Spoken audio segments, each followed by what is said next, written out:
Chopping up samples in Ableton Live with Simpler may be the easiest and fastest way to do it, but there are a couple of other methods that are kind of underrated that give you a different perspective and a different way to manipulate samples. So let's see how they work. Let's get into it right now. Okay, cool. So we're gonna be using this sample from my latest sample pack called The Heat.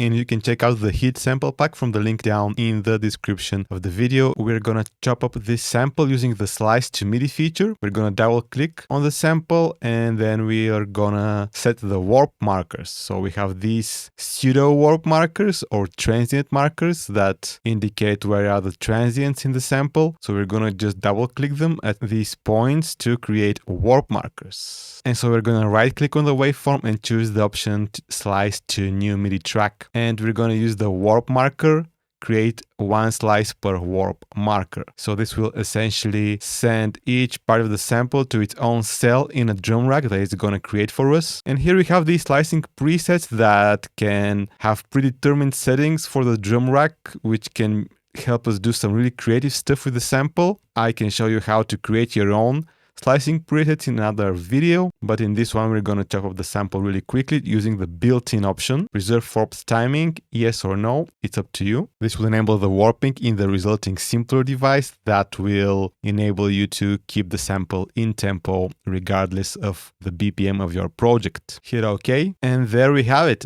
Our sample is sliced, and we also have a MIDI clip created.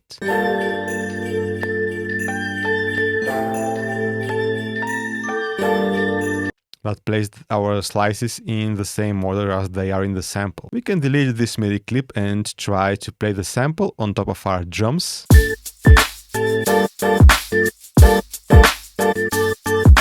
So if we open our Simpler device that Ableton has created in the drum rack, we can see that the start, loop, and length settings are mapped to these knobs here. So we can create some stutter effects like this.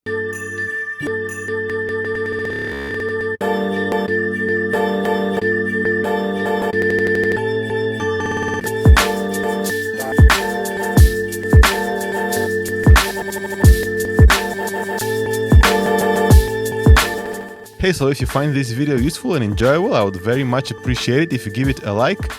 And now let's get into the second method.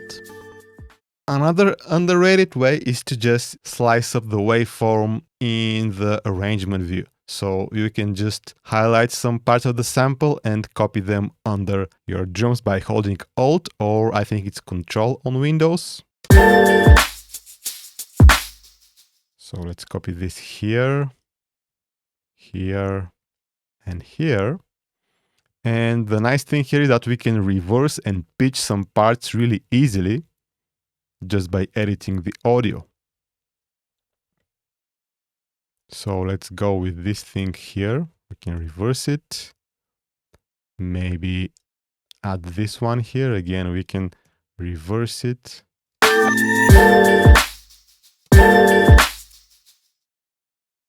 You can just get this small part here to add some grooviness.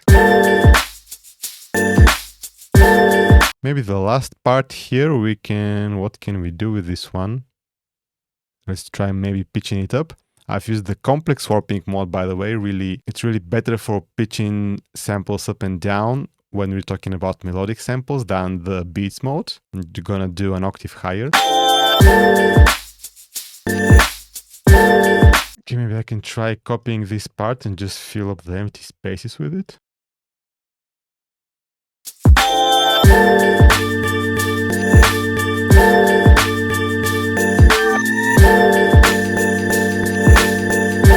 So if my sample is warped, and in this case it is warped, I can hold down the Shift button and just stretch the sample. And it's gonna make for a nice...